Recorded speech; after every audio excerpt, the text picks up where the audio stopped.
If you remember in the last video, we covered 2 of the villages in Cinque Terre. The northernmost and the southernmost. But we are still in the southernmost because it's time to grab some food. So I am in Italy. I must have some pizza. What'd you get, Kurt? I got some seafood, and that's what's really cool about this place. There's something for both of us. Snow does not like seafood. They have fried fish here and pizza. What an odd combination, but it's perfect for us. So we're gonna... Then we'll be hopping on the train and taking you to the 3rd town here in Cinque Terre. We have 3 more towns to go, guys. This should be exciting.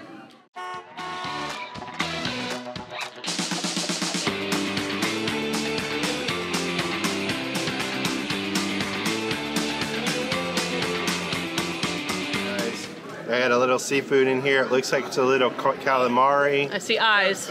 A little shrimp, a little fish, and some kind of croquettes. And it looks like the famous lemon. And then French fries. So, fried fish for Curt.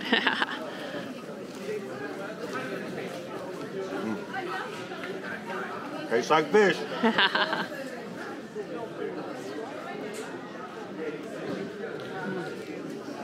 So, I don't think this is actually pizza. I think it's that formaggio stuff. It's like a bread, and some of them have topping and some of them don't. But mine's vegetarian. I've got some greens, looks like some mozzarella, some little tomatoes, and he drizzled some balsamic on there for me. It's really, really good.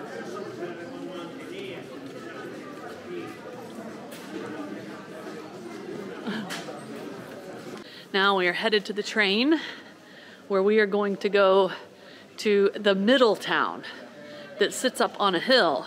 It's the only one of the 5 towns that doesn't actually go down and touch the coastline. But it's supposed to be beautiful, and I think we take a train, and then from there we'll take a bus up to the top of the hill. It's definitely more crowded than it was this morning. Standing room only. But we only have like 5 minutes. We're going to skip the next town and we get out on the 2nd stop, so it's not too bad. We're going to the hill in the middle. Welcome to Corniglia.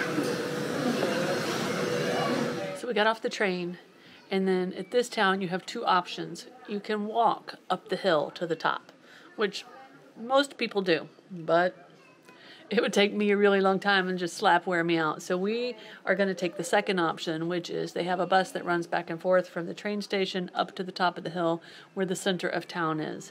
And we are going to take that bus up top to save me the wear and tear on my heart and make me last a little bit longer today.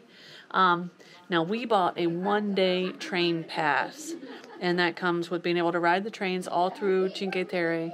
It will cover the cost of this bus ride to the top, and it also allows us to use the public restrooms for free in the train stations.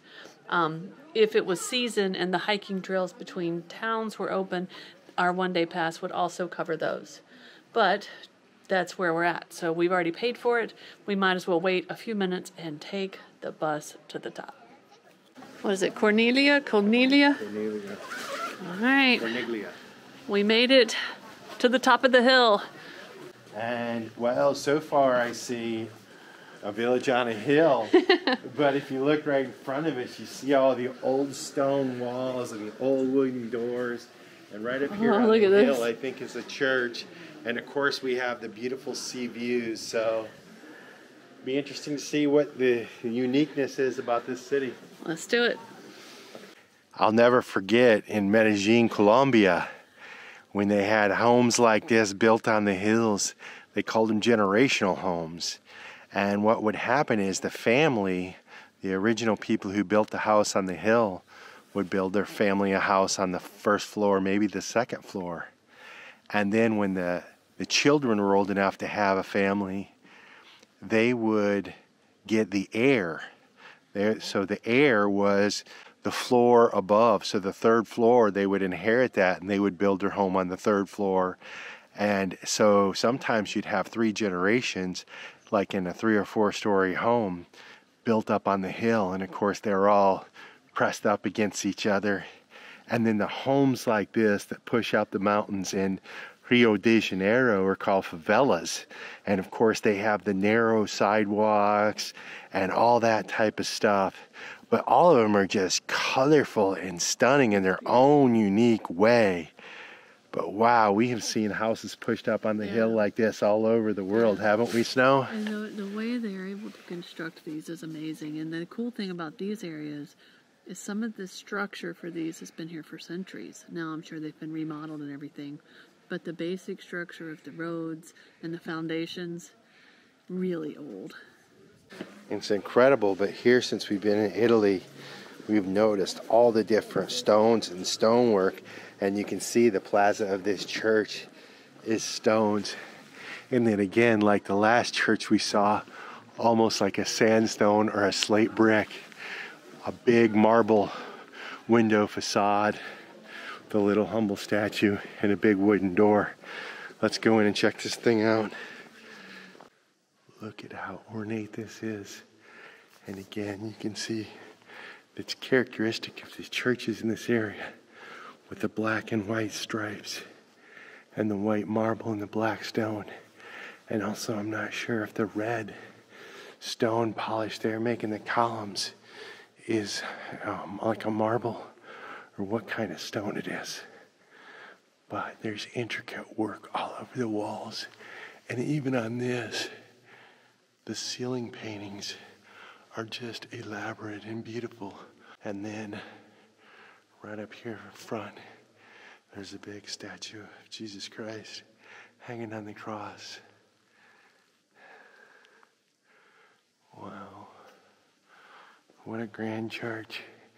And again, these churches in this region are definitely more humble on the outside than some of the ones we saw up in France so far.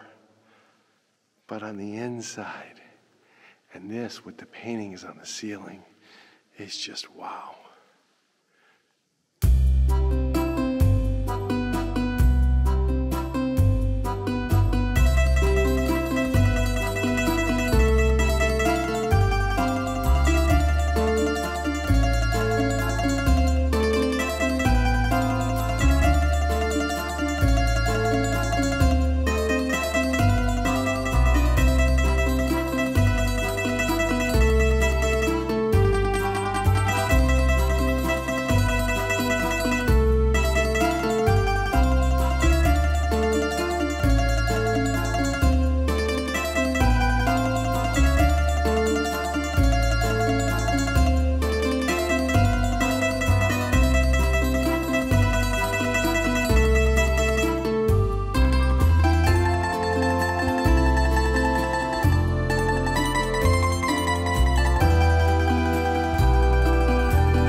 And just look at the mix of building materials on this wall. It's such a patchwork. You can see big giant stones.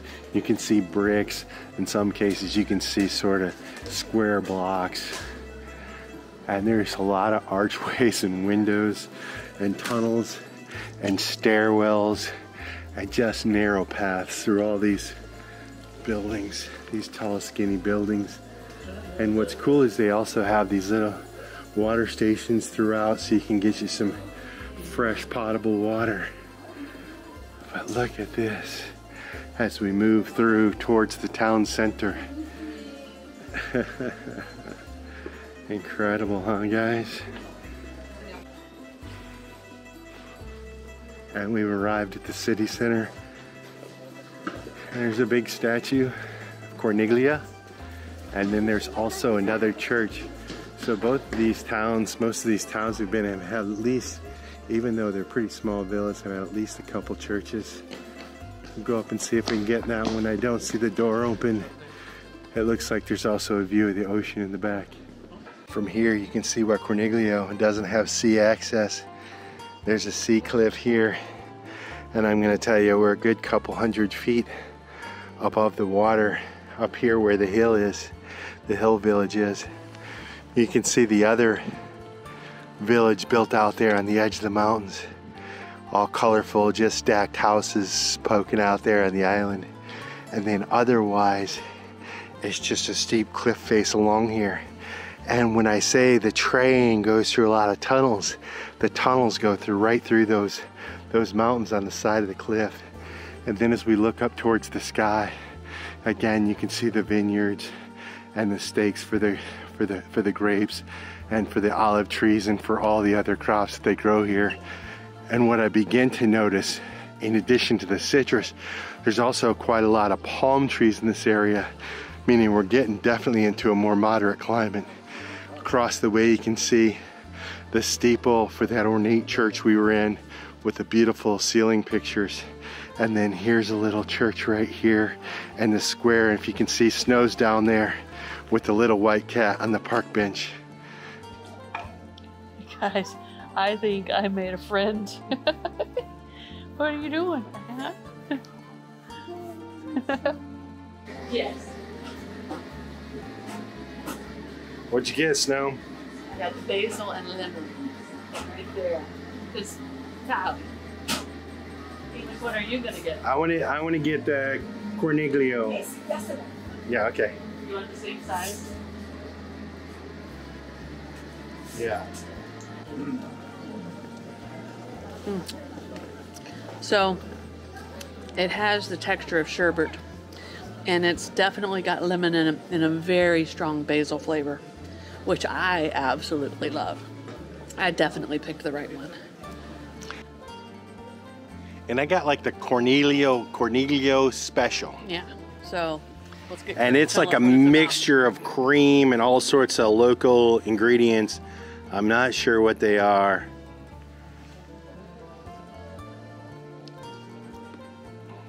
It's definitely got some vanilla in it, and it is tasty. So as I get in here, I'm starting to see the hidden ingredients. There's like cherries in here, like dried cherries. There's also some sort of nuts, maybe like pine nuts or something like that. And I can also taste a little wine. And I saw that on the thing, local wine. So there's all sorts of little surprise treats in there.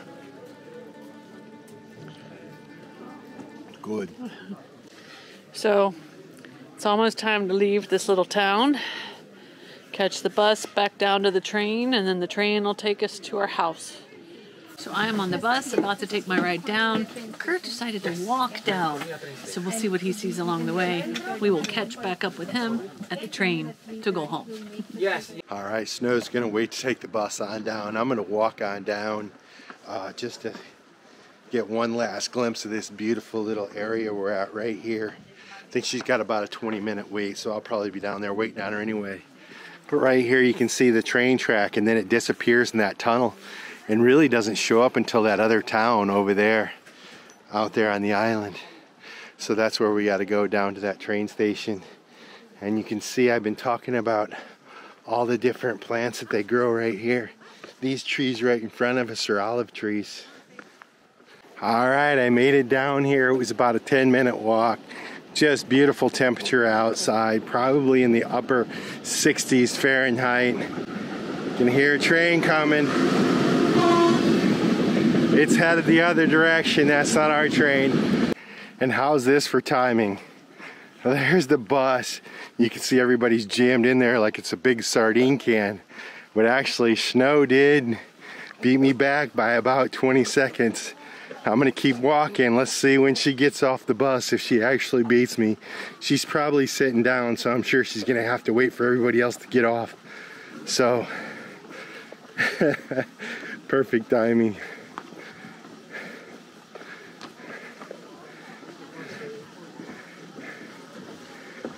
And voila, there she is. Perfect timing, I just got here. All right, last train ride of the day is over. We are back in the town where we are parked. We are about 100 yards or 100 meters from our little tiny house on wheels, which is one of the amazing things about traveling with a van. It's usually pretty close to you.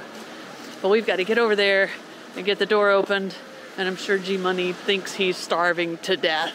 So we got to go feed them. So let's go see the kitty cats. All right, what do you guys think the kitties are doing? They just heard the door unlocked. There's Vanna. What are you doing, Pumpkin? Where's G? Huh? You gonna get out of my way? No? Okay. So our campsite here at the northernmost town of the 5 towns of Cinque Terre has turned out to be amazing. But what you need to know is it's pretty expensive, and it's only available during the off season. When this place starts to get crowded, they put a bar up that doesn't allow tall vehicles to get into this parking lot. There's really no services. They say there's a bathroom, but I think that's even closed during the off season. But that doesn't mean people don't use it. Look at all these vans behind us, because it's perfectly located, about a 5-minute walk from the train station that'll get us anywhere here. Plus, when you look out your window, you see the beautiful ocean.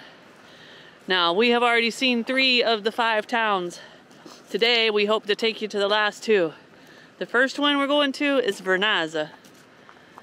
And it's supposed to be just as beautiful as the others. So we're gonna go get on the train and head that way. Oh, this campsite, $25 a day with no services. You are paying for location, location, location for sure. It's worth it, because this was a bucket lister, and I sure am enjoying getting to show y'all this place because it is incredible. So let's go have our last day in Cinque Terre. Good morning, kitty. Good morning.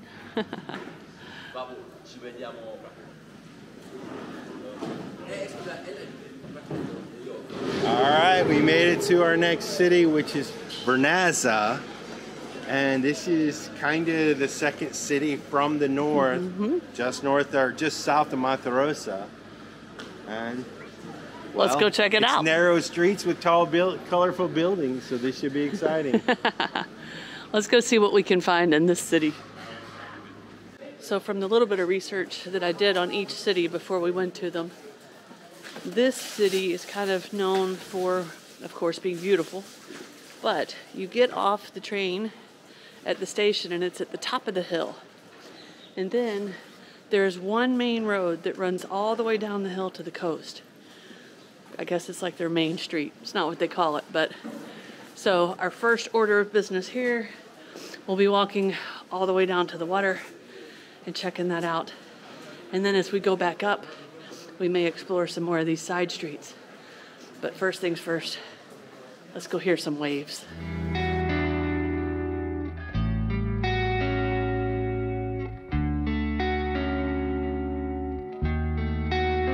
Let's run away to Italy and buy a house next to the sea till years go by. Till years go by. Scappiamo in Italia e prendiamo una casa al mare. El mare. While I talk to God about the stars in your eyes and how your lips curve just like the sunrise. So I ask you ardently, can you be mine to help this hopeless romantic survive? Lately, the moon keeps laughing. Way over there in the distance, at the bottom of that mountain, is the town we're camped in, Monterosa.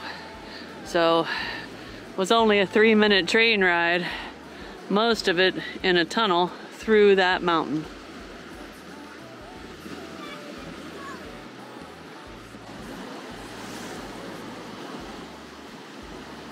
This is as close as we've got to these cool rocks. So while we were at the train station, we met the sweetest, coolest little Italiano man.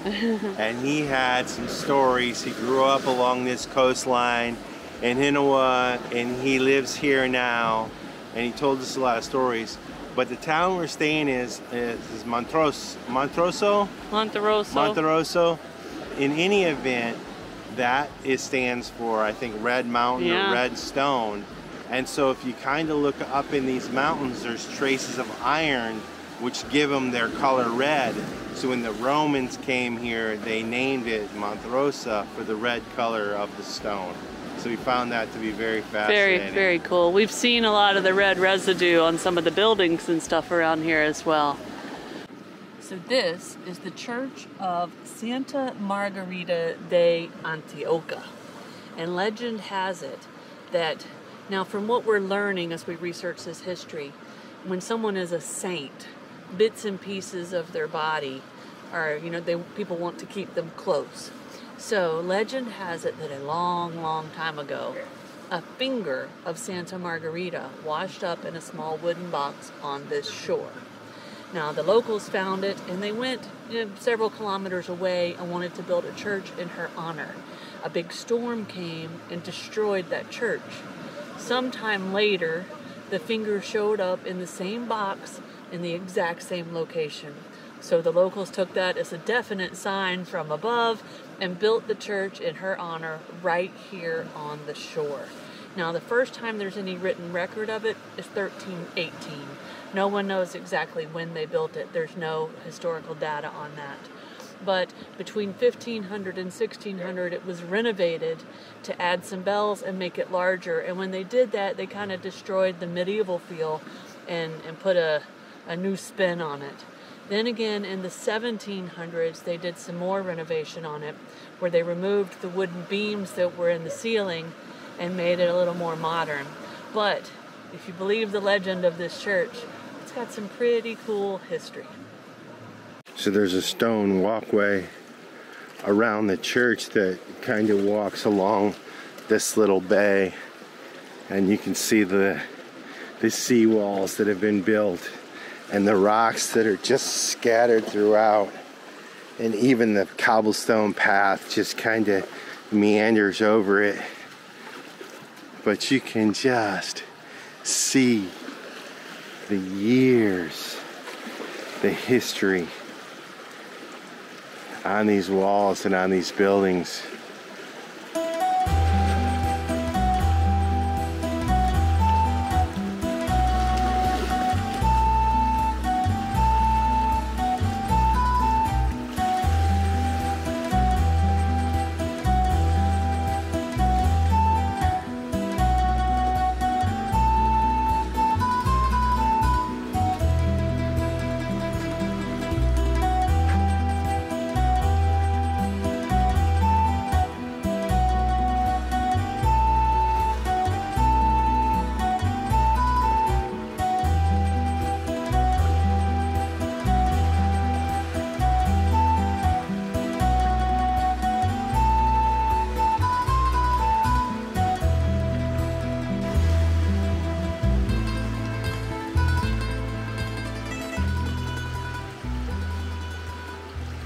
So while Curt took that little coastal walk right there, I sat here on the park bench, pulled up our brand new app, which is how you buy train tickets here in Italy. So we are learning quickly the rules and how you do this public transportation. So it is 10:20 now, Curt. There's a train right now. Clearly we can't make it, but there's a train at 11:25 to the next town. I think that's the one we should get, right? All right. So the trusty app, look at us, public transportation. All right, some of these little towns are a maze. And I messed up and started the day with a low battery on my phone. So the map for this city, we're up to snow to navigate. But look at these beautiful narrow sidewalks through here.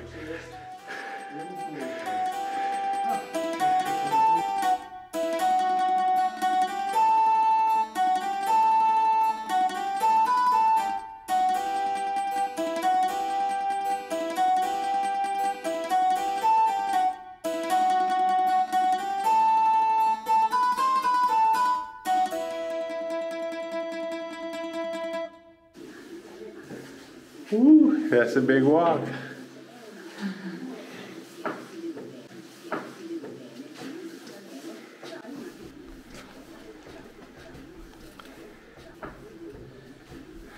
Castello Doria. So we didn't think we were going to be able to get here because it looked like it was closed from down bottom, but we made it. was a lot of stairs for me, but I made it to the top, and look at this view. It's beautiful. All right, right up here on this fort that sits overlooking the city. You can see the church and the railway down there and all the terraces. There's a tower, and it looks like we can go in, and it's got a spiral staircase. Now, we did a lot of stairs on the way up here, so Snow's gonna take a break from this. But this is a only one way at a time type place. We're going up.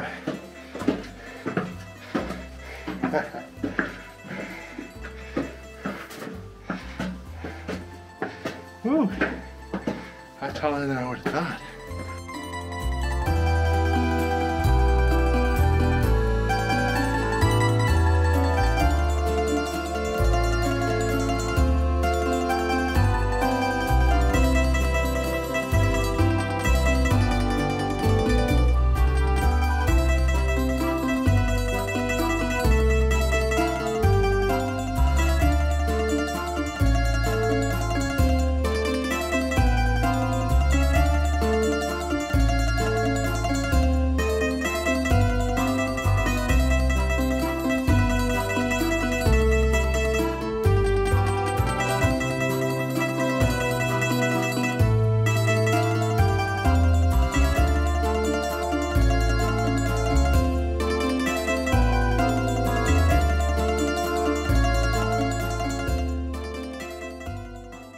What goes up must come down. Let's go. Down we go. We're winding down our time here. We have now finished touring 4 of the 5 towns. One last one more. We're at the train station. Our next town is Manarola. Whether we're saying that right or not, I don't know. Manarola. If you like this video, be sure to subscribe to our channel and hit that notification bell so you guys know when we put out new videos. And don't forget, you can always follow us over on Instagram to see what's going on in between videos. Cheers, guys!